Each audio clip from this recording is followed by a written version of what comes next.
Hello बच्चों, कैसे हो? उम्मीद है आप सभी अच्छे होंगे। आप सभी बच्चों को नवरात्रि की हार्दिक शुभकामनाएं। माता रानी की कृपा आप सभी बच्चों पर बनी रहे। आप खूब खूब आगे बढ़े, आप खूब तरक्की करें। आप जो भी अपने जीवन में पाना चाहते हैं वो आपको सब कुछ मिले। आज के इस वीडियो में स्टूडेंट्स बात करेंगे कि आपके हाफ ईयरली एग्जामिनेशन हो चुके हैं। भले आपका रिजल्ट अभी नहीं आया है, लेकिन आप स्टूडेंट सोच रहे हैं कि हम इस बार हाफ ईयरली में अच्छा नहीं कर पाए, जो हमारी पोटेंशियल थी या जो हमारा टैलेंट था हम उस हिसाब से प्रदर्शन नहीं कर पाए। बहुत सारे स्टूडेंट्स का ये मानना है और काफी सारे स्टूडेंट्स का यकीन है कि हम हाफ ईयरली एग्जामिनेशन में फेल हो जाएंगे या हमारे हाफ ईयरली एग्जामिनेशन में अच्छे मार्क्स नहीं आ पाएंगे। तो आपका मोटिवेशन टूट रहा है, आप डीमोटिवेटेड हो रहे हैं, आपका डिसिप्लिन टूट रहा है, आपका जो कॉन्फिडेंस है वो आपका लूज हो रहा है कि आगे आने वाले बोर्ड एग्जामिनेशन में 10th में 12th में हम क्या फेल हो जाएंगे, क्या हम अच्छा कर पाएंगे, अच्छा नहीं कर पाएंगे। बहुत सारे सवाल आपके अंदर उठ रहे होंगे। इन सभी सवालों का जवाब आज मैं आपको इस वीडियो में दूंगा कि ऐसे कौन कौन से रीजंस थे जिससे कि आप हाफ ईयरली एग्जामिनेशन में अच्छा नहीं कर पाए, ऐसे कौन कौन से फैक्टर्स थे जिन पर आपको काम करना चाहिए था लेकिन आप उन पर काम नहीं कर पाए, उस पर भी बात करेंगे। साथ ही साथ मैं इस वीडियो में आप सभी स्टूडेंट्स के लिए लेकर आया हूं आपके लिए एक ऐसी स्ट्रेटेजी जो आप हाफ ईयरली एग्जामिनेशन के बाद अगर आप फिर से रीस्टार्ट करते हैं, अगर आप हाफ ईयरली एग्जाम में अगर आपने एज अ फेलियर आपने महसूस किया है, अगर आप हाफ ईयरली एग्जामिनेशन में अच्छा नहीं कर पाए हैं, तो मैं इस वीडियो में आपको एक ऐसा रोड मैप, एक ऐसा कंप्लीट रोड मैप बताने जा रहा हूं। बहुत सिंपल सी स्ट्रेटेजीज हैं, बहुत सिंपल से मैं आपको पर्सपेक्टिव, बहुत सिंपल से मैं पॉइंट्स आपके सामने लेकर आऊंगा जिनको कि अगर आपने समझा, तो अगर आपने इन पॉइंट्स को फॉलो किया तो आपके स्टूडेंट्स बहुत अच्छे मार्क्स आएंगे। ये कहना बिल्कुल भी अभी ठीक नहीं है कि अगर आप हाफ ईयरली में अच्छा स्कोर नहीं कर पाए हैं तो क्या आप 10th के एग्जामिनेशन में, आप 12th के एग्जामिनेशन में, आप 9th के एग्जाम्स में, इवन दैट आप 11th के एग्जाम में क्या आप अच्छा नहीं कर पाएंगे? तो ऐसा बिल्कुल भी नहीं है। अभी भी टाइम है। अगर अभी भी आप फ्रेश स्टार्ट करें, अपने माइंड को पॉजिटिव रखें, तो आप अभी भी मेरे बच्चे बहुत अच्छा स्कोर कर सकते हैं। लेकिन उसके लिए आपको एक प्रॉपर टाइम टेबल की जरूरत है, आपको एक प्रॉपर गाइडेंस की जरूरत है, आपको एक प्रॉपर मोटिवेटर की जरूरत है। तो इसके लिए मैं यहाँ हूं, मैं आपको एक ऐसी स्ट्रेटेजी, कुछ ऐसे पॉइंट्स लेकर आया हूं जिसमें कि मैं आपको बताऊंगा कि अगर आप अपनी फ्रेश स्टार्ट फिर से करते हैं तो आप कहां से स्टार्ट करें, कैसे आप अपने सिलेबस को कंप्लीट कर सकते हैं टाइमली, और कैसे, सबसे जरूरी बात यह है कि हमारे अंदर कंसिस्टेंसी कैसे आए, हम कंसिस्टेंसी को कैसे फॉलो करें, क्या जो हमारा जो माइंडसेट है वो ब्रेक ना हो। हम अगर पढ़ना शुरू कर रहे हैं तो हम किस हिसाब से अपनी पढ़ाई को स्टार्ट करें। Even that overall her point में मैं इस पर बात करूंगा। तो बिना किसी देरी के इस वीडियो को शुरू करते हैं। लास्ट तक वीडियो को देखना। वीडियो बहुत ही ज्यादा सिंपल है, बहुत आसान शब्दों में, बहुत सटीक शब्दों में मैं आपको समझाने का प्रयास करूंगा। तो स्टूडेंट्स लास्ट तक बने रहना।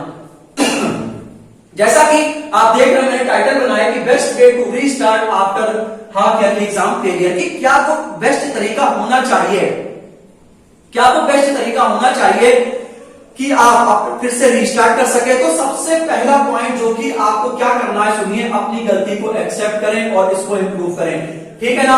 आप सबसे पहले तो students, I am requesting you कि आपने अगर अच्छा नहीं किया, एक्सेप्ट करो कि हाँ भाई हम अच्छा नहीं कर पाए, हम नहीं कर पाए अच्छा, हम अपनी पोटेंशियल के अकॉर्डिंग नहीं कर पाए, हमारा कॉन्फिडेंस ब्रेक हो गया या हमें डर लगने लगा या इवन दैट कुछ भी हो गया, एक्सेप्ट, हाँ मानो कि हम नहीं कर पाए, कोई बात नहीं। अब आपके कौन कौन से फैक्टर्स हो सकते हैं भाई? क्या आप लेजी रहे, आप हो सकता है लेजी हो गए हो, आपने सोचा कल पढ़ेंगे परसों पढ़ेंगे, आपकी कंसिस्टेंसी टूटी हो, या फिर आपका सिलेबस कंप्लीट ना हो पाया हो आपके अकॉर्डिंग के जरिए, मतलब कोई सारे, बहुत सारे इसके फैक्टर हो सकते हैं। क्या आप लेजी थे?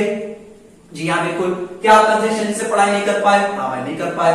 सिलेबस भाई नहीं पूरा कर पाए? नहीं कर पाए। तो पहले तो बेटा इसको एक्सेप्ट करो कि हाँ हम नहीं कर पाए, हम आपके एग्जामिनेशन में अच्छा नहीं कर पाए, हम इसको एक्सेप्ट करते हैं। एक्सेप्ट के साथ साथ मैंने लिखा है इंप्रूव, हमें इंप्रूव करना है। एक्सेप्ट करने से कुछ नहीं होगा, एक्सेप्ट आपने कर लिया कि हाँ चलो ठीक है फिर आगे कुछ नहीं करेंगे, नहीं, एक्सेप्ट करो, उसको इंप्रूव करो कि हाँ हम इंप्रूव करेंगे। अब कैसे इंप्रूव करेंगे वो मेरी बात सुनो, ठीक? Make a new time table, अभी अपना फिर से प्रॉपर टाइम टेबल बनाओ, अपना एक अच्छा सा प्रॉपर सा टाइम टेबल, क्योंकि अगर आपके पास टाइम टेबल नहीं है तो आप कैसे स्टार्ट करेंगे? अपना प्रॉपर टाइम टेबल बनाओ। और स्टूडेंट्स, मेरा मानना है कि आप सब सब्जेक्ट को टाइम दो। मैंने देखा है कि बहुत सारे स्टूडेंट फिजिक्स पढ़ते हैं, केमिस्ट्री पढ़ते हैं, बायो पढ़ते हैं, मैथमेटिक्स पढ़ते हैं और पूरा टाइम ये ऐसे निकाल देते, बाकी हिंदी पर, इंग्लिश पर तो नहीं फोकस करते, अरे भाई हिंदी इंग्लिश लैंग्वेज जैसे सब्जेक्ट है वो तुम्हें बहुत अच्छे नंबर दिलाएंगे भाई, तुम्हारी परसेंटेज को बनाएंगे, तुम ये बात समझते नहीं हो, तो थोड़ा थोड़ा उनको भी टाइम दो। मतलब कहने का ये अपना प्रॉपर टाइम टेबल बनाओ कि हमें इतने घंटे फिजिक्स पढ़नी है, हमें इतने घंटे केमिस्ट्री पढ़नी है, हमें इतने घंटे मैथ पढ़नी है, हमें इतने घंटे बायो पढ़नी है, ठीक है ना। तो अपना प्रॉपर बढ़िया सा टाइम टेबल बनाओ, उसको अपने स्टडी टेबल के सामने चिपका दो और मेरे बच्चों उनको क्या करो बेटा, फॉलो करो, ठीक है। मेक स्मॉल टारगेट्स, मेक छोटे टारगेट्स बनाओ, छोटे टारगेट बनाओ कि जैसे आप मान लो कि हम फिजिक्स का पहला चैप्टर स्टार्ट कर रहे हैं इलेक्ट्रिक चार्जेस एंड फील्ड्स, दूसरा चैप्टर स्टार्ट कर रहे हैं electrostatic potential and capacitance, chemistry में बात करें हाँ भाई सॉल्यूशंस पढ़ रहे हैं, हाँ भाई इलेक्ट्रोकेमिस्ट्री पढ़ रहे हैं। इवन दैट कहने का मतलब ये कि छोटे टारगेट बनाओ कि हमें 4 दिन में 5 दिन में इन चैप्टर को कंप्लीट करना है, क्योंकि भाई जब तुम्हारे पास टारगेट होंगे तभी तो तुम उसके ऊपर चलोगे ना। टारगेट का मतलब क्या, छोटा सा हमारा ये ड्रीम है कि हाँ हमें पहला चैप्टर को पूरा करना है बेटा, हमें दूसरे चैप्टर को पूरा करना है, तो ऐसे अपने छोटे टारगेट्स को बनाओ कि जिससे अगर आपके टारगेट हो जाएंगे, टारगेट होने से होगा क्या, टारगेट पूरा होने से हमें मोटिवेशन मिलेगा कि हाँ फर्स्ट चैप्टर हो गया मेरा, सेकंड चैप्टर हो गया, हमने उस पर न्यूमेरिकल कर लिया, हमने उस पर सवाल लगा लिया, अब आप पहला दूसरा चैप्टर हो गया तो आपका बर्डन कम होता चला जाएगा कि आप पढ़ते चले जाते, पहला चैप्टर हो गया, दूसरा चैप्टर हो गया, तीसरा चैप्टर हो गया, और जैसे जैसे आप आगे बढ़ते चले जाते हैं वैसे वैसे पीछे की चीजों को आप क्या करते चले जाते हैं, भूलते चले जाते हैं। तो ये चीज आपको प्रैक्टिस से भी आएगी। तो मेक स्मॉल टारगेट्स यहां बना लो। और एक चीज और भी जो कि मैं आपसे आगे अभी से बता देता हूं कि चीजों को लिख कर भी देखा करो, ठीक। Complete your full syllabus till दिसंबर। आपको बेटा हर हाल में अपना सिलेबस दिसंबर तक कंप्लीट करके चलना है। नवंबर लास्ट तक हो जाए बहुत अच्छी बात है, क्योंकि फिर आपके कुछ प्रैक्टिकल्स वगैरह होंगे या जो भी XYZ चीजें हैं, अदर फैक्टर्स हैं, तो अपना जो सिलेबस है वो भाई अगर दिसंबर तक अपना कंप्लीट रखो, अपने प्रॉपर छोटे अपने नोट्स बनाओ, शॉर्ट्स नोट्स मतलब शॉर्ट नोट बनाओ। यानी मतलब ये है कि भाई अब अगर आपका कल पेपर है तो आप ये ऐसा तो नहीं, अगर आप वन शॉट वीडियो देख रहे हो कि अगर वो आ जाए ना आ जाए फिर इंपॉर्टेंट क्वेश्चन की तरफ भाग रहे हो, तो it means what I mean to say is that कि अपना सिलेबस को पूरा कंप्लीट रखो, अपने नोट्स को प्रॉपर बनाओ, अपने सामने शॉर्ट नोट को रखो कि जैसे मान लो अगर इलेक्ट्रिक चार्जेस एंड फील्ड्स है, कोई सा भी चैप्टर है, काइनेमेटिक्स का कोई सा भी चैप्टर, केमिकल काइनेटिक्स है, कुछ भी है, ऑर्गेनिक है, इनऑर्गेनिक कुछ भी है, आपने वो पूरा चैप्टर पढ़ लिया। अब आपका वो चैप्टर 30 पेज में आया, 40 पेज में आया, ठीक है, आपने एक चैप्टर उसकी फॉर्मूला शीट बना दी। देखना बेटा बहुत हेल्प होगी तुम्हें फॉर्मूला शीट को बनाना, फॉर्मूला शीट से तुम्हें बहुत हेल्प होगी। फॉर्मूला शीट का मतलब क्या है, जैसे मान लो उसके हमारे एक पेज या 2 पेज में हमारा वो पूरे चैप्टर के फॉर्मूले याद है, जब हम उसको पढ़ेंगे न्यूमेरिकल लगाएंगे तो मेरे पास हमें बार बार पन्ने नहीं पलटने होंगे, मेरे पास एक पेज रखा होगा और उसी से हम सब कुछ क्या कर लेंगे बच्चे, सॉल्व कर लेंगे। और ऐसा आप देखेंगे कि फॉर्मूला शीट से कभी कभी डायरेक्ट MCQ भी आ जाते हैं, तो उसमें आपके नंबर इंक्रीज होंगे। समझ में आया? तो ये मैं कहना चाहता हूं, ये पॉइंट मैं बहुत ज्यादा अपनी जिंदगी में इंपॉर्टेंट मानता हूं, और ये पॉइंट आप भी इंपॉर्टेंट माने, चीजों को लिख कर देखो। देखो बेटा टीचर्स अपने फुल बेस्ट दे रहे हैं, वो चाहे आपके स्कूल टीचर्स हो, चाहे आपके यूट्यूब टीचर्स हो, इवन दैट अगर आप सेल्फ स्टडी कर रहे हैं तो भी ठीक है।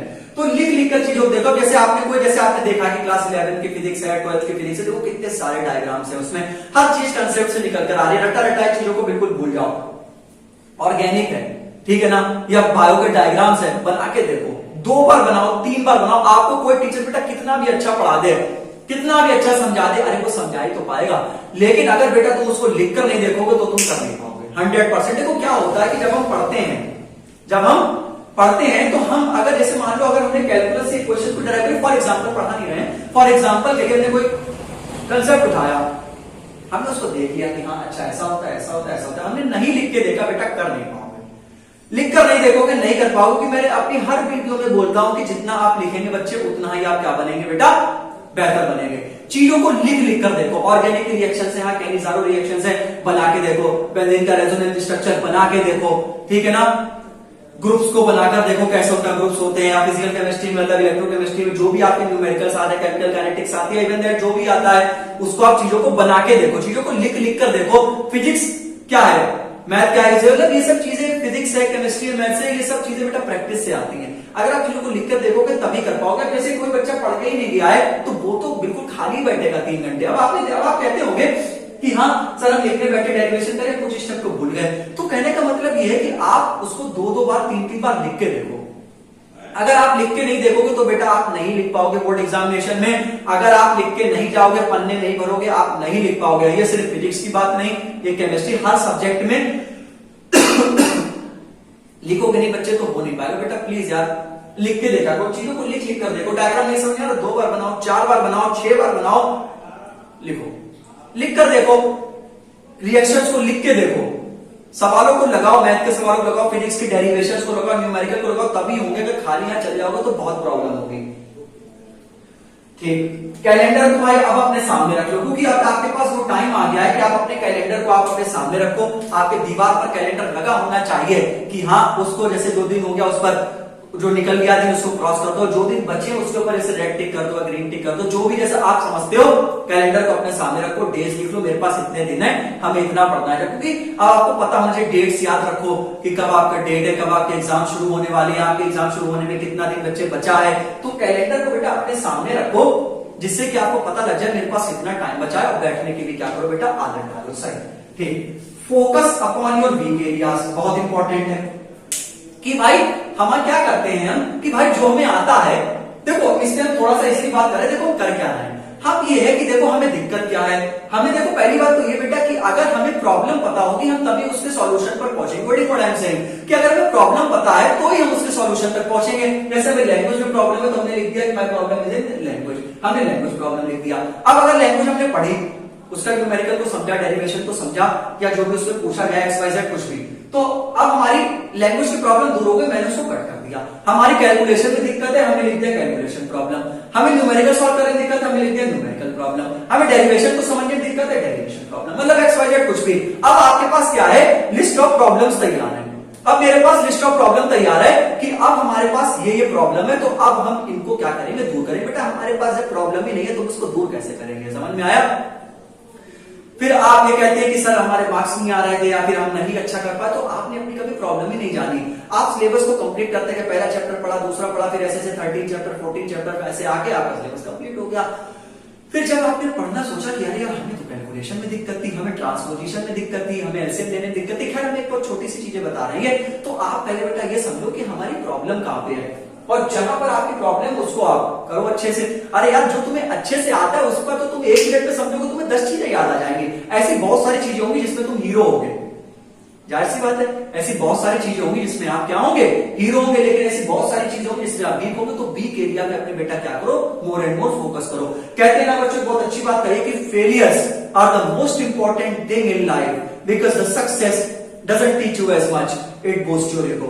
I repeat this, failures are the most important thing in life because the success doesn't teach you as much, it boosts your ego. एक बात अगर मैं आपको और मोटिवेशन को बढ़ाऊं तो कहते हैं ना कि सूरज चाहे कितना भी चमक ले लेकिन वो समंदर नहीं सुखा सकता। तो इसलिए मोटिवेटेड रहो, काम रहो, कंपोज रहो और अपने वीक एरिया पर फोकस करो। देखना बेटा बहुत अच्छा स्कोर करोगे, बहुत अच्छा कॉन्फिडेंस आएगा, ठीक है ना। और बेटा फोकस करो क्वालिटी पर, क्वांटिटी पर फोकस ना करो कि हम एक किताब पढ़ लें, हम 10 किताबें पढ़ लें, अरे नहीं यार, पहले एक किताब तो पूरी करो, क्वालिटी पर फोकस करो, छोटे छोटे ब्रेक्स लेते रहो। 1 घंटा जैसे आपने 1 घंटा पढ़ा, ऐसे 1 घंटा आपने सोचा, जैसे आपने सोचा मैंने आधे घंटे पढ़े तो उसमें 20 मिनट 25 मिनट पढ़ लिया, 5 मिनट का उसमें ब्रेक ले लो। थोड़ा सोचो कि हाँ हमने अच्छा रेक्टिफायर पढ़ा था, हमने हाँ डायोड पढ़ा था, हमने सेमीकंडक्टर पढ़ा था, इवन दैट कुछ भी, हाँ हमने पॉलिनोमियल का चैप्टर पढ़ा था, एपी पढ़ा था, या हमने फिजिक्स में लाइट चैप्टर पढ़ा था, साउंड पढ़ा था, इवन दैट एक्सरसाइज कुछ भी। क्वालिटी पर फोकस करो, 1 घंटा पढ़ो, 2 घंटा पढ़ो, 3 घंटा पढ़ो, क्वालिटी वाइज पढ़ो कि वो ऐसा पढ़ो कि तुम्हें हमेशा को बिल्कुल रट जाए, बिल्कुल दिमाग में छप जाए। तो फोकस करो बेटा किसमें, क्वालिटी पर, फॉलो कंसिस्टेंसी, रोज पढ़ो।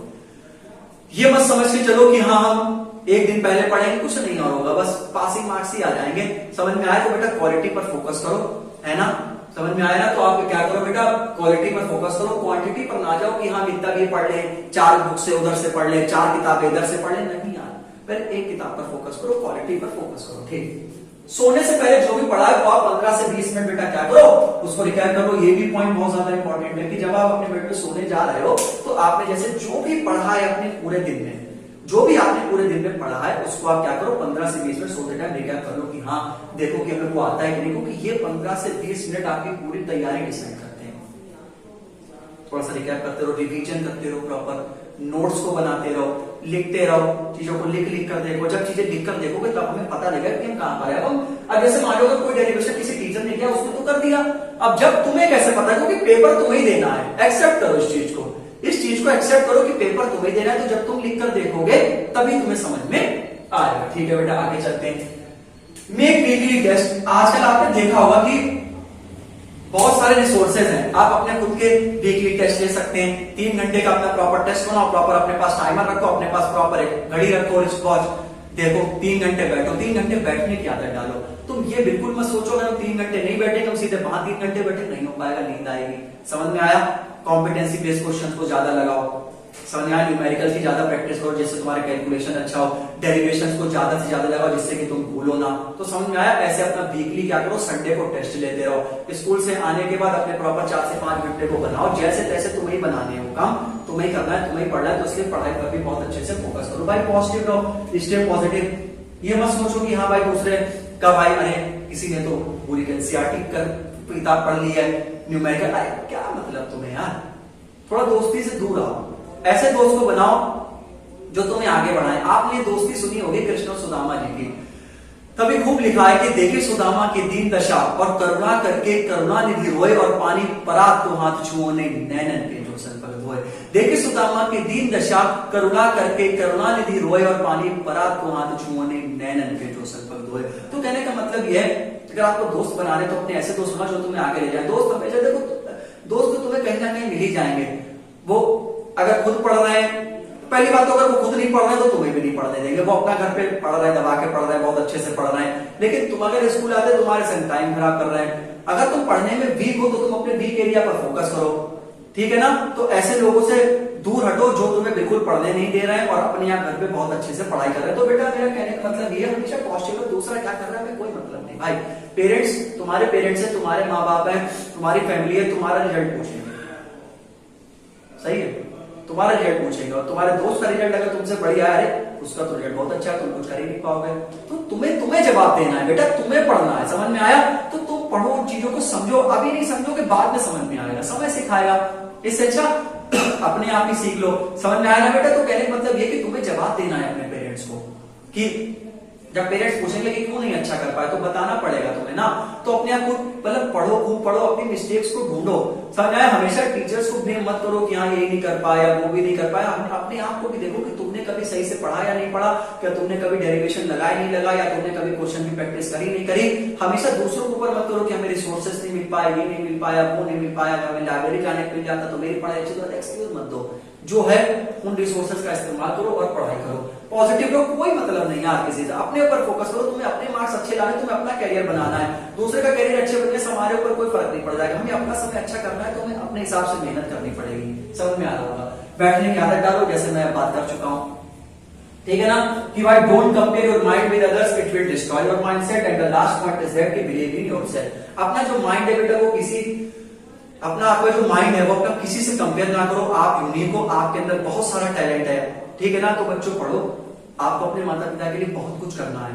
पढ़ाई करो बेटा, खूब मेहनत करो, ठीक है ना। मैंने आपके सामने 14 पॉइंट्स लेकर आया, आप चाहे इसका स्क्रीनशॉट ले लें, आप चाहे इसको बहुत अच्छे से पढ़ें। बेटा मैंने आपको एक एक पॉइंट बहुत अच्छे से कवर किया है। अगर आप ये समझिए कि अक्टूबर से नवंबर तक अगर आप डिसिप्लिन में आ गए तो आ गए, नहीं तो फिर आखिरी के जैसे फरवरी में एग्जाम शुरू हो जाएंगे, फिर आप ये मत कहें कि जनवरी फरवरी में कि आपको कोई अच्छे से मोटिवेट कर दे। तो अभी भी आपके पास स्टूडेंट्स टाइम है, अक्टूबर का, नवंबर का, दिसंबर का, जनवरी का। तो अभी आपके पास मोस्ट प्रोबेबली अगर देखा जाए तो 3 से 4 महीने का आपके पास अभी भी टाइम है। अगर आप स्टार्ट करेंगे तो बिल्कुल पॉसिबल होगा।